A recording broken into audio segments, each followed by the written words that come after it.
రాష్ట్రాలతో పోల్చితే గత ప్రభుత్వం విచిత్రంగా ధరలు పెంచుకుంటూ పోయారని మంత్రి నాదెండ్ల మనోహర్ మండిపడ్డారు.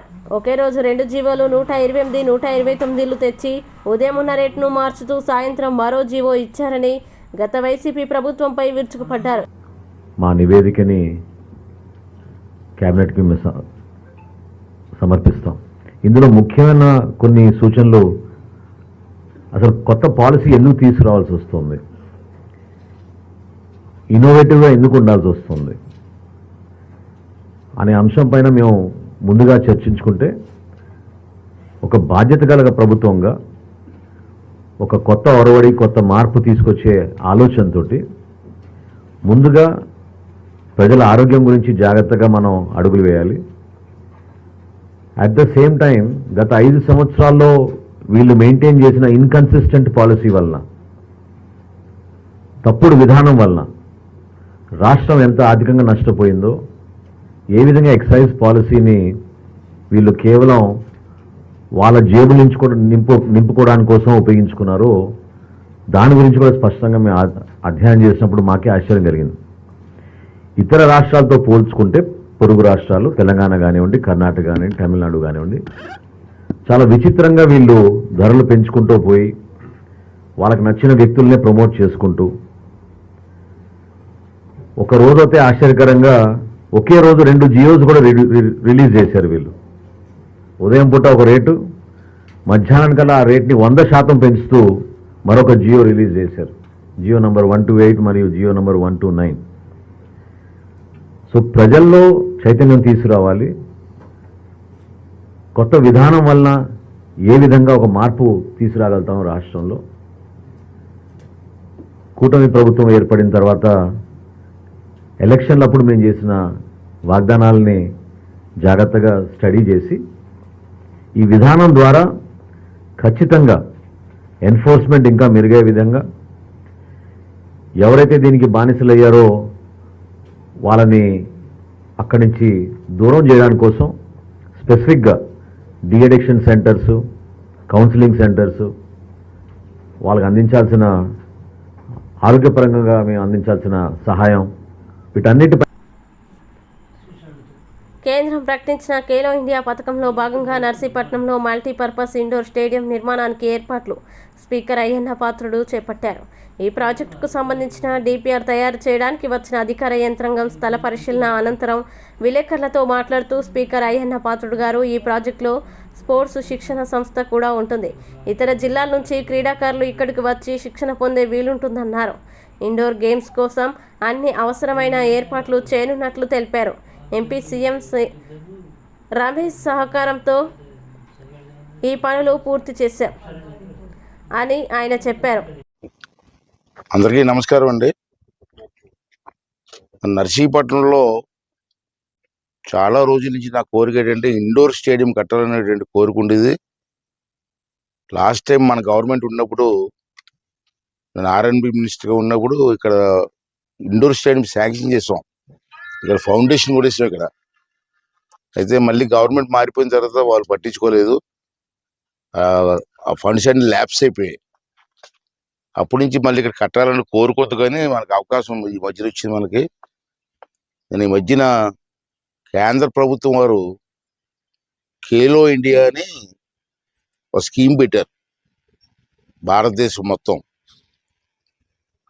ఆ స్కీమ్ ఏంటంటే మల్టీపర్పస్ స్టేడియం. ఒకే స్టేడియంలో 5-6 గేమ్లు ఆడుకోవచ్చు. వాలీబాల్ కానీ, కబడ్డీ కానీ, బ్యాడ్మింటన్ కానీ, తర్వాత త్రోబాల్ కానీ, ఇటువంటి గేమ్స్ 5-6 గేమ్స్ ఒకే స్టేడియంలో ఆడుకోవచ్చు. అటువంటి స్కీమ్ పెట్టారు. తర్వాత ట్రైనింగ్ సెంటర్ కూడా, ఎవరైనా కబడ్డీ ట్రైనింగ్ అవ్వాలన్నా, ఏమైనా ట్రైనింగ్ కావాలన్నా, వాలీబాల్ ట్రైనింగ్ కావాలన్నా ఆ పిల్లలకి 4 రోజులు ట్రైనింగ్ ఇవ్వచ్చు. ఇక్కడే వాళ్ళకి బెడ్స్, పడుకోవడానికి భోజనాలు అన్నీ కూడా ఉంటాయి. ట్రైనింగ్ సెంటర్ కూడా, స్పోర్ట్స్ ట్రైనింగ్ సెంటర్, ఇవన్నీ కలిపి ఒక స్కీమ్ పెట్టారు. నేను మన రమేష్ గారు, ఎంపీ గారు కలిపి మనం కూర్చుని మాట్లాడుకున్నప్పుడు మా నర్సీపట్నానికి ఆ స్కీమ్ కావాలని చెప్పి నేను రిక్వెస్ట్ చేశా. చేస్తే మనకి సెంట్రల్ గవర్నమెంట్ వాళ్ళు వెంటనే డిపిఆర్ ప్లాన్ తయారు చేసి పంపిస్తే మనకి సెంట్రల్ గవర్నమెంట్ మొత్తం డబ్బు అంతా సెంట్రల్ గవర్నమెంట్, మాకు స్టేట్ గవర్నమెంట్కి సంబంధం లేదు, మొత్తం సెంట్రల్ గవర్నమెంట్ డబ్బు ఇస్తుంది. అది ఒక మంచి స్కీము. మన నర్సీపట్నానికి ఇవ్వడానికి ఒప్పుకున్నారు. అంచేత ఈ సైట్లో కట్టాలని నా కోరిక. అంచేత పక్కన కాలేజీలు, ఈ కాలేజీ ఆ కాలేజీలు ఉన్నాయి, పిల్లలకు కూడా ట్రైనింగ్ ఇచ్చినట్టు ఉంటుంది. తర్వాత ఇతర జిల్లాల నుంచి ఎక్కడి నుంచి వచ్చినా పిల్లలకు ట్రైనింగ్ ఇచ్చుకోవచ్చు. అంటే సెంట్రల్ గవర్నమెంట్ స్కీమ్లో ఈ ప్రాజెక్ట్ కట్టాలని చెప్పి ఒక నిర్ణయం తీసుకోవడం జరిగింది. అందుకే అలా డిపిఆర్ తయారు చేయడం కోసం విశాఖపట్నం నుంచి వచ్చారు. నేను డిపిఆర్ కదంటారు, డిపిఆర్ తయారు చేయడానికి విశాఖపట్నం నుంచి వచ్చారు. అన్నీ తయారు చేసి డిపిఆర్ సెంట్రల్ గవర్నమెంట్ పంపించాలా. నేను కూడా ఢిల్లీ వెళ్ళి 2-3 రోజులు కూర్చొని ఆ శాంక్షన్ ఆర్డర్ తీసుకురావడానికి ప్రయత్నం చేస్తున్నాం. అది సెంటర్గానే వస్తే మనకి స్పోర్ట్స్ డెవలప్ చేయడానికి ఒక చక్కటి అవకాశం ఉందని చెప్పి స్కీమ్ పెట్టింది. ఇప్పటి నుంచో నా కళ, 2 నెలలకి కళ కూడా నెరవేరుతుంది. కాబట్టి దానికి ప్రజలందరూ కూడా సహకరించి దీన్ని ఉపయోగించుకోవాల్సిన అవసరం ఉందని చెప్పి నేను మనం చేస్తాను. అలాగే మన ఎంపీ గారు కూడా చాలా చొరవ తీసుకున్నారు, రమేష్ గారు, వారికి కూడా ధన్యవాదాలు తెలుపుకుంటూ, అలాగే ఘనబాబు గారు అని విశాఖపట్నం ఎమ్మెల్యే గారు, అతను కూడా స్పోర్ట్స్ మ్యాన్. ఈ ఇష్యూ నాకు అతనే చెప్పారు, ఇలా స్కీమ్ ఉంది వాడుకోండి అంటే అతనే పంపించారు డిపిఆర్ కోసం. అతను కూడా థ్యాంక్స్ చెప్తూ, మళ్ళీ స్కేటింగ్ రింగ్ కూడా అప్పుడు మనం పెట్టాం. 2020లో ఎల్జీ పాలిమర్స్ గ్యాస్ లీక్ ఘటనకు బాధితులకు అదనపు పరిహారం అందించేందుకు ముందుకొచ్చిన యాజమాన్యం. MLA Ganababu comments. LG polymers ప్రమాదంలో పరిశ్రమ చుట్టుపక్కల ఉన్న సామాన్య ప్రజలు తీవ్రంగా నష్టపోయారు. కూటమి ప్రభుత్వం వచ్చిన తర్వాత ఎల్జీ పాలిమర్స్ బాధితులకు న్యాయం చేసే విధంగా చర్యలు చేపడుతుంది.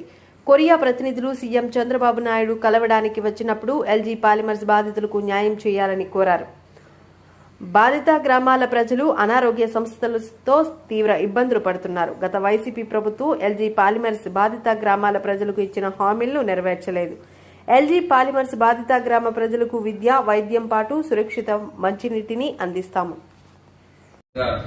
రజక్ కాలనీ, శ్రీబాబు నగర్, నాయుడు క్వార్టర్, శ్రీరామ్ నగర్, ఆర్ఆర్వీపురం, ఈ ప్రాంతాలన్నీ కూడా కాంపౌండ్ వాళ్ళకి ఒక పర్టికులర్ దూరాన్ని ఆ రోజు తీసుకొని దానికి ఎక్కువ ఎఫెక్ట్ అయినటువంటి ఏరియా ఈ ఏరియా. ఎందుకంటే సిటీలో దగ్గర అప్ టు ప్రతి వరకు కూడా వైబ్రాన్స్తో జనమందరూ కూడా ఆ స్మెల్ ని వెళ్ళటం అనేటువంటి జరిగింది. కానీ మోస్ట్ ఎఫెక్టెడ్ ఏరియా కింద వీటిని ఐడెంటిఫై చేయడం కాకుండా ఇంకా దాంట్లో ఇంకా మేజర్ గా పక్కన ఉన్నటువంటి వెంకటాద్రి గార్డెన్స్ కానీ వెంకటాపురం ఎక్కువ ఎఫెక్ట్ అయ్యారు. చనిపోయినటువంటి కుటుంబాలతో పాటు ఎక్కువ హాస్పిటలైజ్ అయినటువంటి ప్రాంతం కూడా కావడం అనేటువంటిది మీ అందరికీ దృష్టికి తీసుకొస్తున్నారు. కాబట్టి వారందరిలో ఏదైతే ఈ బెనిఫిషియర్స్ అన్ని కూడా గతంలో ఏదైతే ఆ ఏరియాకి సంబంధించి ఐడెంటిఫై అయ్యాయో వారికి ఇప్పుడు ఎక్స్గ్రేషియా అనేటువంటిది నేరుగా ప్రభుత్వం నుంచి కాకుండా నేరుగా వారి కంపెనీ నుంచే వారికి ఎక్స్గ్రేషియా. అందరికీ నమస్కారం. ఎల్జీ పాలిమర్స్ అనగానే ఒకసారిగా విశాఖపట్నం, గోపాలపట్నం దేశవ్యాప్తంగా వార్తల్లో వచ్చినటువంటి సంగతి అందరికీ తెలిసిందే. ఒకవైపు ఒక ఇండస్ట్రీకి సంబంధించి గ్యాస్ లీక్ అనగానే గోపాల్ తర్వాత ఈ సంఘటన ఒకవైపు ప్రభుత్వానికి ఒక పెను సవాల్ అయితే, కోవిడ్ సమయంలో ఆ ఇన్సిడెంట్ జరగడం కూడా చాలా ఇబ్బందులు గురిచేసింది ప్రజలకి. ₹1 కాంపన్సేషన్ ఇచ్చినప్పటికీ ప్రజలెవరు కూడా సంతృప్తిగా లేని కారణంగా తర్వాత మనం చూసాం. ఒక క్లారిటీ లేకపోవడం వల్ల సాక్షాత్తు ఆ సమయంలో మంత్రులు వచ్చి అక్కడ రాత్రి నిద్రించి ఇక్కడ సేఫ్ గా ఉన్నాం, మీరు అందరూ రండి మళ్ళీ గ్రామాలకి అని చెప్పుకునే పరిస్థితి ఆ రోజు దాకొచ్చింది. అంటే ఒకవైపు ఎన్విరాన్మెంట్ ఎఫెక్ట్ అయిందని, గ్రౌండ్ లెవెల్ వాటర్ పొల్యూట్ అయిందని, లేకపోతే ఎయిర్ పొల్యూట్ అయిందని. ఏదైనా ఇండస్ట్రీలో సంఘటన జరిగితే ఇండస్ట్రీలో ఎఫెక్ట్ అవుతూ ఉంటారు, బట్ ఇండస్ట్రీ బయట సామాన్యులు ఎఫెక్ట్ అయినటువంటి ఇన్సిడెంట్ కాబట్టి దీనికి చాలా ప్రాధాన్యత సంతరించుకుంది. ఇంకా కొన్ని హై లెవెల్ కమిటీ కూడా ఏవైతే ఈ అభ్యంతరాలు కానీ ఈ ఆందోళనకు సంబంధించినటువంటి అంశాలను అడ్రస్ చేస్తూ ఒక రిపోర్ట్ ఇవ్వటం ఇవన్నీ కూడా మీ అందరికీ తెలిసింది. ఈరోజు గవర్నమెంట్ చేంజ్ అయినట్టునే ఒక ఇనిషియేషన్ చంద్రబాబు నాయుడు గారిని కొరియన్ హెడ్స్ అందరూ కూడా వచ్చి కలిసిన తర్వాత ఢిల్లీకి సంబంధించినటువంటి హెడ్స్ మొట్టమొదటి వ్యాఖ్య మీరు ఆ ప్రాంతానికి ఇమీడియట్ గా ఎయిర్ రిలీఫ్ చేస్తారని చెప్పడం, వెంటనే వాళ్ళు ఇప్పుడే మా భర్త గారు చెప్పినట్టు 20 crores అనౌన్స్ చేయడమే. దాంతో వచ్చే నెల 1వ తారీఖు నుంచి రాష్ట్రంలో కొత్త ఎక్సైజ్ పాలసీ అమల్లోకి రానున్న విషయం తెలిసిందే.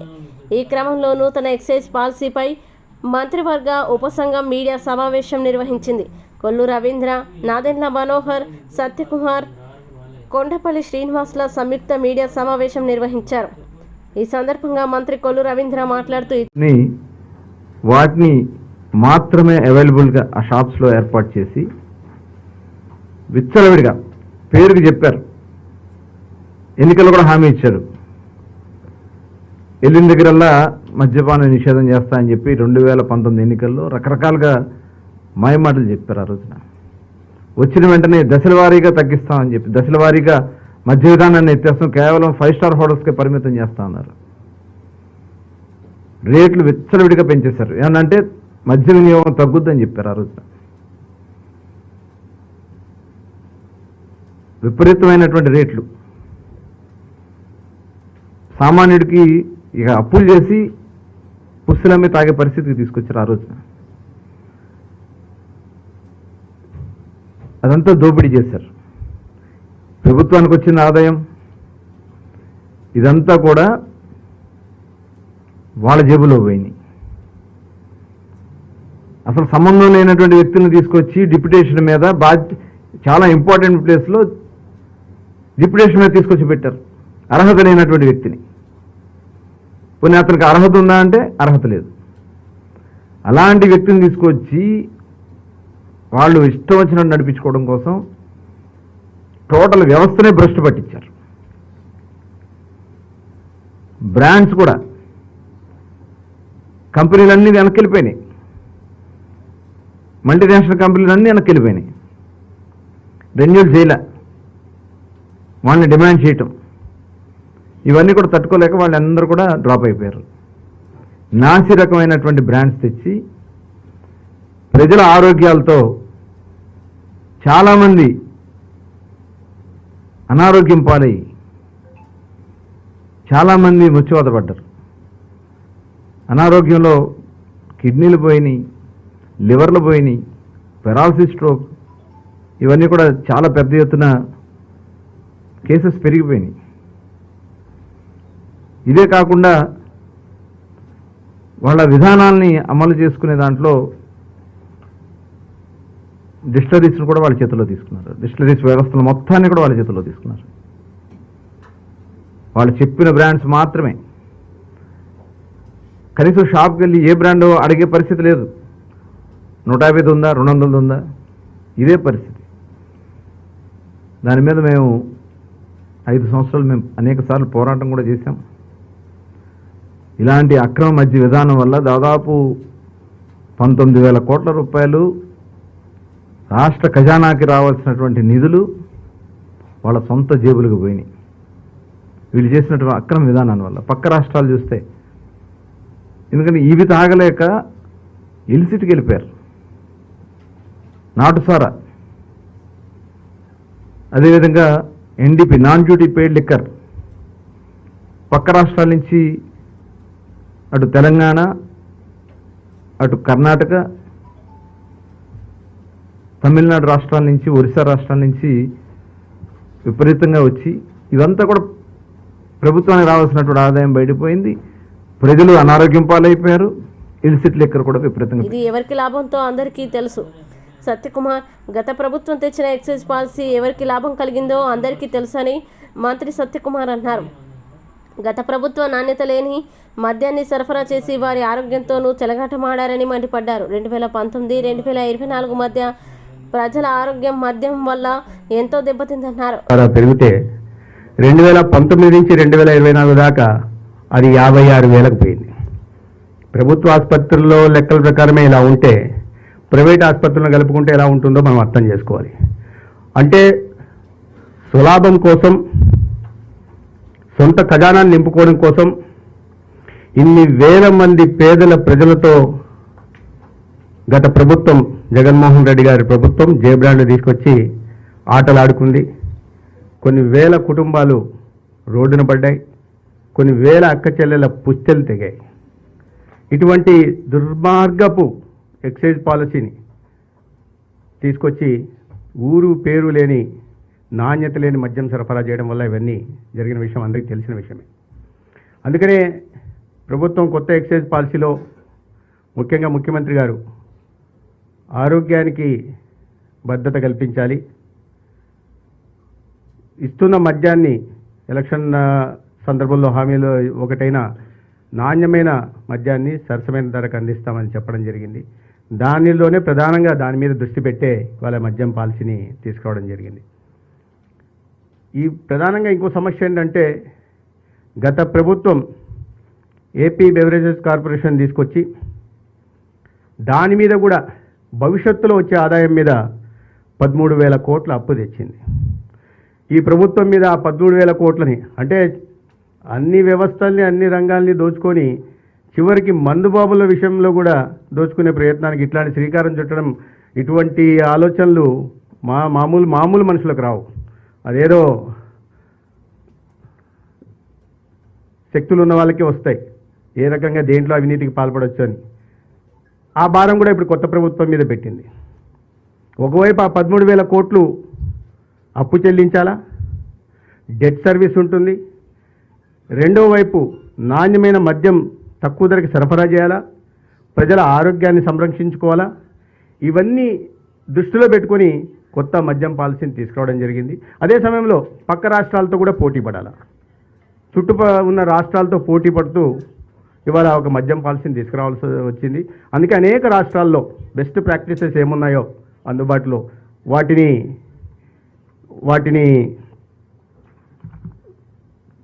పూర్తిగా పరిశీలించి ఒక పాలసీని తీసుకురావడం జరిగింది. ఎన్సీఆర్బీ డేటా ప్రకారం సూసైడ్స్, ఇది ఆల్కహాల్, డ్రగ్, దీని కారణంగా జరిగిన ఆత్మహత్యలు 2018తో పోలిస్తే 2022 నాటికి 100% పెరిగాయి. ఇవన్నీ విజయవాడ నా ఇంట్లో నా కొడుకు పుట్టినరోజని సెలబ్రేట్ చేసుకుంటుంటే కొందరు తిరుమల పద్మావతి గెస్ట్ హౌస్లో అంటూ తప్పుడు ప్రచారం చేస్తున్నారు. ఆ ఏడుకొండల వాడిని పూజించే వ్యక్తిగా, ఒక భక్తురాలిగా చెప్తున్నా. ఇటువంటి విష ప్రచారం చేసేవారిని ఆ దేవుడు క్షమించడని మంత్రి సంధ్యారాణి అన్నారు. అందరికీ నమస్కారం. నిన్నటి నుంచి మీరందరూ ఒక వీడియో చూస్తున్నారు, కొన్ని ఫోటోలు పెడుతున్నారు. సభ్యతా సంస్కారం లేకుండా కొన్ని కుక్కలు నా కుటుంబాన్ని, నా పిల్లల్ని, నా భర్తని, అందరినీ అవమానపరచాలని ఉద్దేశంతో కొన్ని ఫోటోలు, వీడియోలు పెడుతున్నారు.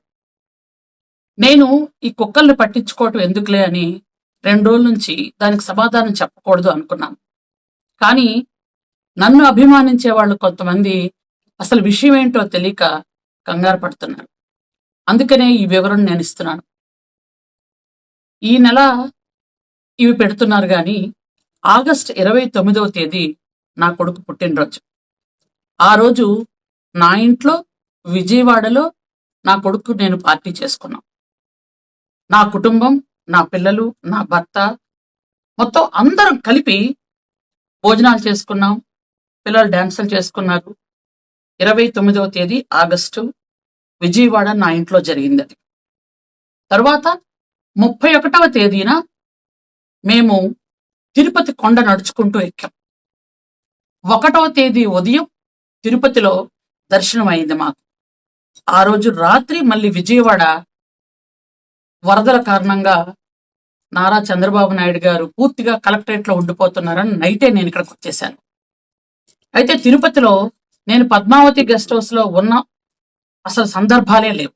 నేను కానీ, నా కుటుంబం కానీ, నా అనుచరులు కానీ, నా స్టాఫ్ కానీ ఎవరు కూడా పద్మావతి గెస్ట్ హౌస్లో లేవు. అయినా ఒక అమ్మవారిని కొలిసే వ్యక్తిగా, ముత్యాలమ్మ తల్లి జాతరను జరిపించే వంశంలో పుట్టిన ఆడబిడ్డగా నేను చెప్తున్నాను. తిరుపతిలో అలాంటి పిచ్చి పనులు, పనికిమాలిన పనులు ఎవరు చేస్తారో మీ అందరికీ తెలుసు. నిజంగా అట్లాంటి పనులు చేసినా, ఆ దేవుణ్ణి అవమానించినా ఇంతకు పూర్వం ఏమైపోయారో మీ అందరికీ తెలుసు. నేను అమ్మవారిని కొలిసే వ్యక్తిగా, ఆ గోవింద నామాలు జపించే వ్యక్తిగా చెప్తున్నాను. నిజంగా ఈ వీడియోలు వైరల్ చేసిన వాడు ఎవడో గాని, ఆ కుక్కలు ఎవరో గాని, మీకు నిజాలు తెలుసో లేదో నాకు తెలియదు, భగవంతుడు మాత్రం మీకు చూపిస్తాను.